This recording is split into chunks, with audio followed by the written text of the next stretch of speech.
Có cái Dyson V12 với cái đầu hút này thì các bạn khỏi cần đầu tư máy hút bụi sofa luôn. Như là con Hans 2100 của Hàn Quốc á, mua hồi đấy cũng vào khoảng là 2 triệu mốt rồi.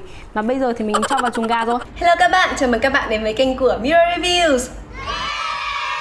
Hôm nay mình sẽ giới thiệu cho các bạn chiếc máy hút bụi yêu thích của mình. Đó là Dyson V12 Total Detect Slim. Nếu như mà cái máy sấy tóc Dyson Supersonic mình đã giới thiệu còn có điểm chê, thì với em máy hút bụi này mình đã được chuyển hóa hoàn toàn trở thành một fan Dyson chính hiệu. Mình thì đã có chiếc máy robot hút bụi Debot T5 Hero logo đây rồi. Tuy nhiên thì mình vẫn cần một chiếc máy hút bụi cầm tay để hút những cái bề mặt đồ vật. Và hôm nay mình sẽ giải thích cho các bạn vì sao mình bỏ ra 20 triệu mua cái chiếc máy hút bụi Dyson V12 này mà vẫn thấy đáng tiền. Thiết kế của em này thì giống một cái khẩu súng quá đi.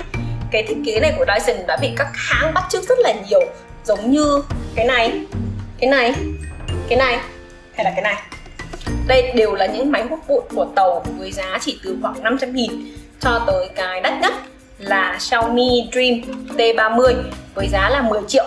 Tuy nhiên thì tất cả những cái hãng này thì đều bắt chước những cái thiết kế rất là cũ của Dyson từ khoảng 6 năm trước là Dyson V7 hay là V8. Còn với thiết kế mới này thì hãng đã cải tiến để cho cái phần chứa bụi, motor cũng như là lọc bụi trên cùng một đường thẳng. Nhờ vậy mà cái lực hút của máy nó được khỏe hơn. Cái phần chứa bụi này nó cũng to hơn. Nếu như là với những cái thiết kế cũ thì cái phần chứa bụi này nó chỉ có thể gạt ra. Còn với thiết kế mới thì mình sẽ gạt cái phần thanh đỏ này thì vừa mở nắp và vừa gạt hết cả tóc cũng như là bụi mịn bám xung quanh cái phần kim loại này xuống dưới. Nếu mà một lần chưa được thì mình sẽ gạt nhiều lần. Không bao giờ mình sẽ phải dùng tay để móc vào bên trong nữa, cực kỳ hợp vệ sinh. Máy thì cũng chủ yếu là bằng nhựa thôi, nhưng mà là nhựa cao cấp. Phần tròn tròn này là chứa 11 cái cột xoáy khí tốc độ lớn, giảm bụi mịn cho luồng khí và giúp cho cái lực hút của máy nó đều và khỏe hơn. Đây cũng là cái thiết kế Root Cyclone độc quyền chỉ có trên Dyson. Phần màu tím này thì là phần lọc bụi HEPA. Đối với những cái phần lọc bụi của các máy hút bụi rẻ tiền hơn thì người ta sẽ khuyên là không bao giờ được chạm vào nước.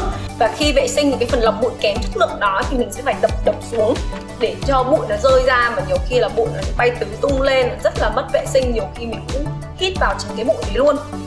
Còn với em này thì mình có thể rửa, xúc tới nước luôn, sau đó khô thì đóng lại thôi. Phía cuối cùng này thì là một cái màn hình LCD.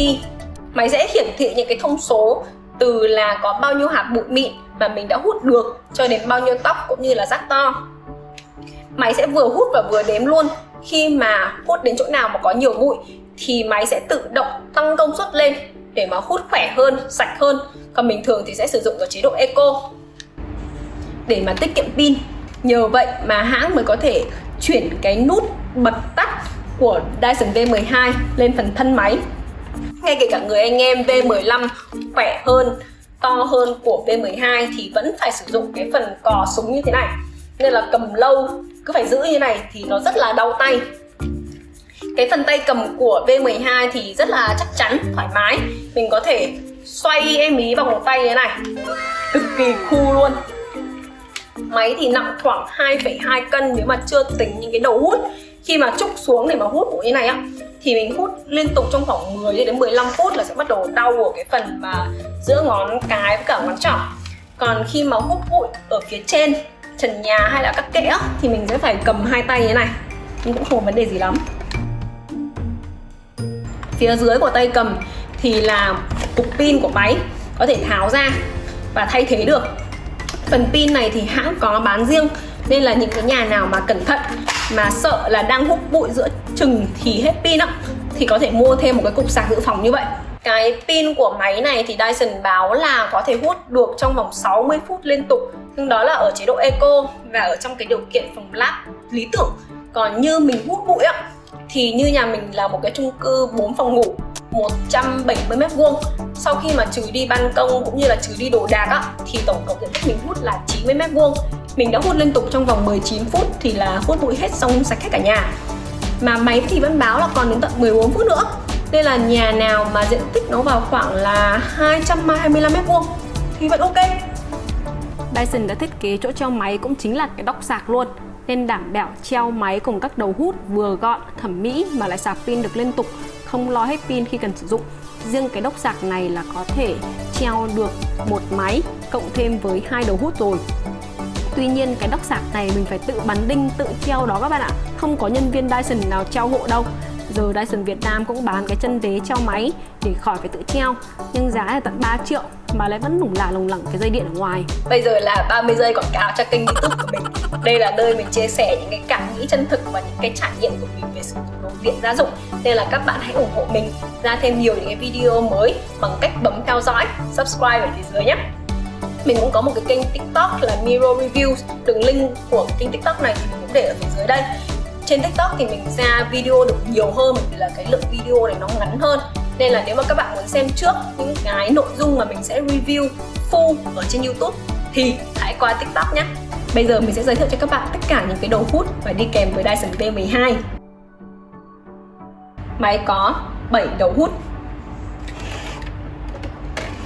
Tất cả những cái đầu nối này thì đều có thể nối trực tiếp vào với máy thông qua một cái cơ chế như thế này. Chỉ cần nối vào là khít rồi, và muốn rút ra thì bấm vào cái nút tròn này là tháo ra cực kỳ dễ dàng. Khi mà đã kết nối thì không hề có một cái kẽ hở nào luôn. Ngoài việc kết nối trực tiếp với máy thì hãng cũng cho mình thêm một cái đầu nối kéo dài như thế này. Đó. Từ cái phía đầu còn lại thì cũng có thể nối với tất cả 7 cái đầu hút mà máy đã cho. Trên của cái phần đầu nối kéo dài này thì hãng cũng cho mình thêm một cái chỗ để mà mình có thể mang theo những cái đầu hút khác. Nên là cùng một lúc mà đi hút bụi quanh nhà thì mình sẽ có tổng cộng là 3 cái đầu hút mà rảnh tay, không cần phải cầm nó trên tay nữa. Dyson người ta thực sự là đã nghĩ ra rất là nhiều thứ để cho cái trải nghiệm sử dụng cái đồ của mình nó tốt hơn rất là nhiều. Cái đầu hút hay ho nhất ở trên Dyson, chỉ có ở trên Dyson V12 và V15 là đầu hút laser này đây. Cái đầu hút này thì chuyên dành cho cái sàn gỗ. Nó được làm bằng vải mềm này, nó cũng rất là linh hoạt, nên là mình có thể cho vào tất cả các ngõ ngách. Cái hay nhất thì đương nhiên là cái laser rồi. Nhờ cái đầu hút này thì mình có thể soi được tất cả những cái phần bụi mịn mà mắt thường không nhìn thấy được. Cái đèn laser này mình thường gọi là kính chiếu yêu. Nó có thể soi hết những cái bụi bẩn mà mắt mình không nhìn thấy được. Sàn phòng ngủ này mình vừa cho lu chạy xong, nhìn bằng mắt thường hay thử bằng tay thì đều rất là sạch, nhưng mà soi đầu laser vào thì vẫn nhìn thấy bụi. Và Dyson V12 đi đến đâu thì có thể nhặt được bụi đến đó. Và những chỗ nhiều bụi thì hút đến đâu biết ngay đến đó, cực kỳ đã mắt. Như cái thảm này nó ra rất là nhiều bụi này. Và mình thì chỉ cần đưa một đường qua thôi, đi đến đâu là biết ngay đến đó.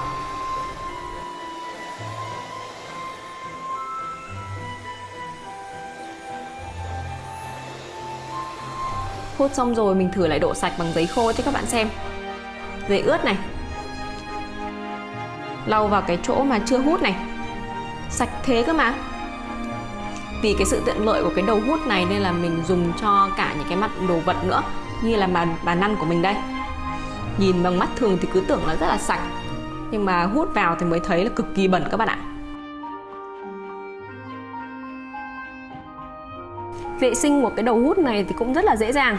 Chỉ cần nhấc cái phần đầu bên cạnh này lên, cho đầu lăn mềm ra, lấy tóc ở phần trục giữa. Với cái đầu lăn này hay là các đầu hút có motor khác thì đều không bị quấn tóc lên đầu chính đâu các bạn ạ. Chỉ có chút xíu cái chỗ mấu nối này thôi. Rồi mình có thể tháo cái phần vải mềm ra và rửa sạch bằng nước. Đó. Gột hết cho nó thật là sạch thì thôi. Rồi đem phơi khô là xong. Phần còn lại thì chỉ cần lau bằng vải mềm ẩm là được. Đầu hút thứ hai là đầu hút phụ sofa và đệm. Với cái đầu hút này thì Dyson V12 đã hút bụi, đệm và sofa tốt hơn tất cả những cái máy chuyên dụng nào khác. Những cái máy hút bụi cầm tay rẻ tiền khác hay là những cái version cũ hơn của Dyson thì đều có những cái phiên bản đầu hút này mà tù túng hơn. So với những cái đầu hút thiết kế cũ thì đầu hút mới này nhỏ gọn hơn, trong suốt nên là nhìn được chổi quay bên trong. Có miệng hút thì to hơn nên là hút được nhanh hơn, dễ vệ sinh hơn và có công nghệ anti-tangle để không bị quấn tóc. có cái Dyson V12 với cái đầu hút này thì các bạn khỏi cần đầu tư máy hút bụi sofa luôn. Em ấy hút nhanh, hút tốt và dọn vệ sinh thì dễ mà lại không bị nóng máy. Tất cả những cái máy hút bụi sofa ngày xưa của mình như là con Hons 2100 của Hàn Quốc á, mua hồi đấy cũng vào khoảng là 2 triệu mốt rồi, và bây giờ thì mình cho vào chuồng gà rồi. Đầu hút thứ ba là cái phiên bản to hơn của đầu hút vừa rồi, chuyên dùng để hút thảm. Cái đầu hút này thì cũng có motor, khi mà gắn vào máy thì motor nó sẽ chạy cái phần này. Tuy nhiên thì với những cái thảm nào bèo quặt như cái là thảm nhà mình chẳng hạn nhé, thì hút cực khổ. Nếu mà không giữ thảm thì em ý sẽ hút hết cả cái thảm và dừng luôn motor của đầu hút, nên mình sẽ phải bỏ cái ống nối đi và một tay thì giữ thảm căng ra và một tay còn lại thì hút. Đẩy nó rất là nặng và đau tay nữa. Nên cái đầu hút này nó hợp với cả thảm lót sàn bên nước ngoài hơn. Mình thấy Dyson đã cực kỳ tinh tế khi mà giới thiệu Dyson V15 cho các thị trường mà có nhiều thảm giống như là Mỹ hay là Canada, và giới thiệu Dyson V12 cho những thị trường Đông Nam Á nóng và ít thảm hơn. Nên các bạn đừng nghe những cái nhà bán hàng xách tay mà khuyên là mua Dyson V15 làm gì cho vừa tốn tiền mà vừa nặng vừa đau tay. Đầu hút tiếp theo là cái đầu hút khe kẽ này. Khi mà nối vào với máy á thì nó sẽ có ánh sáng, trông thì rất là cool. Và khi mà mình chưa có máy thì mình đã rất mê em đầu hút kẽ này, và thậm chí là mình đã chọn V12 thay vì Digital Slim chỉ bởi vì cái đầu hút khe kẽ này. Nhưng mà đến lúc có rồi dùng thì mới vỡ mộng, bởi vì là cái đầu hút này nó không hút được bụi các bạn. Nó chỉ hút được những cái vật to tròn nó giống quả như thế này. Nên là ví dụ như khi hút cái kẽ ở bên cạnh tủ lạnh nhá, thì mình sẽ chỉ hút được những cái rác to thôi. Chứ còn có ánh sáng mình nhìn được là cái chỗ đấy rất là bẩn, nhưng mà không làm cách nào mà hút được bụi. Ngay kể cả những cái phần mà kẽ cửa trượt cũng thế, không hút được lá, không hút, còn hút bụi thì mình sẽ phải sử dụng những cái đầu hút chổi. Cũng không sử dụng được cho những cái kẽ của ghế luôn các bạn ạ. Bởi vì là cái đầu hút này nó vẫn còn to quá. Nếu mà nó hẹp hơn nữa thì may ra mới hút được sạch ở những cái phần kẽ đó. Ba cái đầu hút cuối cùng là những cái đầu hút nó rất là giống với những cái máy hút bụi thông thường. Cái này thì là một cái đầu hút chổi mềm này. Mình sử dụng cái này rất là nhiều luôn. Cực kỳ hữu dụng để mà hút bụi bề mặt kệ, đồ vật hay là hút bụi kính. Cái đầu hút này thì gọi là đầu hút chuyển đổi. Khi mà kéo lên á thì mình có một cái đầu hút chổi mềm, còn khi mà ấn xuống thế này thì là một cái đầu hút khe kẽ, nhưng mà nó có thêm một cái phần chổi mềm ở đây, nên khi là hút ví dụ như là trên cái bề mặt của ghế da chẳng hạn nhá, nó sẽ không gây xước ghế da. Còn cái đầu hút này là đầu hút chổi cứng này, mình gần như không dùng được cái đầu hút này vào bất kỳ việc gì luôn. Đó. Nên là với một cái máy hút bụi bình thường mà sẽ cho mình một cái đầu hút giống như vậy, không có đầu hút lông vải mềm đâu nhá, mà chỉ là đầu hút motor thôi này, một cái đầu hút khe kẽ nhưng mà không có ánh sáng, hay là một cái đầu hút chổi cứng, thì thật sự luôn là mình thấy nó cũng không hữu dụng cho lắm. Còn điểm chê của Dyson V12 là gì? Thứ nhất, đương nhiên là đắt rồi, nhưng mà tiền nào của đấy thôi các bạn ạ. Thứ hai là cái đầu hút laser này, ở phía dưới hai cạnh của nó là cái chỗ để bánh xe á, thì hai cái cạnh này không thể nào hút được, nên là khi mà hút vào chỗ cạnh tường á thì mình sẽ phải đi qua đi lại vài lần mới hút được hết. Ngoài ra thì giá mà hãng cho mình một cái đầu hút như thế này nhưng mà bé hơn khoảng một nửa thôi đi, thì sẽ cực kỳ tiện dụng cho mình hút bụi ở trên những cái bề mặt kệ, cửa sổ chẳng hạn. Nếu mà có được em ấy thì quá hay. Cuối cùng là một cái điểm chê rất là bé thôi, cái phần màu tím xung quanh đây là cái cao su để mà bảo vệ thân máy. Nhưng mà cái cao su này thì chất lượng của nó khá là tệ, nên là chỉ dùng trong khoảng vài tháng thôi là nó đã rách tả tơi ra rồi. Kết luận là so với máy hút bụi truyền thống có dây thì đương nhiên là Dyson V12 nó linh hoạt hơn, nó có thể hút bụi được trên cao, nó có thể hút bụi được ở cầu thang mà không cần phải lo ngại gì về dây dợ. Cứ nhìn thấy cái chỗ nào muốn hút bụi là lôi máy ra hút thoải mái rồi lại cắm vào sạc thôi. So với những cái máy hút bụi cầm tay khác, hay thậm chí là những cái phiên bản cũ của Dyson từ V11 trở xuống đi, thì V12 nó có nhiều công nghệ ở trong cả máy cũng như là trong những cái đầu hút, khiến cho cái việc hút bụi của mình nó vui hơn, nó sạch hơn, cực kỳ hợp lý cho những cái người OCD về sạch sẽ giống như mình. Còn so với người anh em V15 thì mình đánh giá là V12 nó hợp với cái nhu cầu sử dụng của mình hơn. Bởi vì là V15 thứ nhất là nó nặng hơn, cầm đau tay hơn. Cái phần cò này thì mình cũng không thích bằng cái hút bấm như thế này. Và cái phần bình hút bụi này nó to hơn á, mình cũng không cần thiết. Bởi vì là với một cái bình hút bụi như thế này của V12 là cũng rất là đủ cho cả nhà mình rồi. Mình hút cả nhà thì mới phải đổ bình một lần. Mà với cái sự đơn giản cái việc đổ rác như là với em V12 thì đâu có lo gì về việc đổ rác đâu, đổ bao nhiêu lần cũng được luôn á.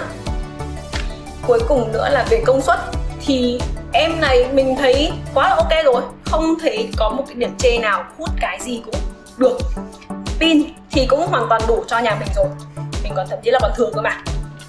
Đó, nên là ngoài ra thì đương nhiên là Dyson V12 là bán chính hãng ở Việt Nam, có bảo hành, không thay vì là hàng Sakae trôn thì là V15 nhé. Nếu các bạn có thêm câu hỏi cho mình về cái trải nghiệm sử dụng Dyson V12 thì hãy comment cho mình phía dưới. Và đừng quên subscribe, follow cho mình để mà xem thêm nhiều những cái video về đồ điện gia dụng nhé. Hẹn các bạn.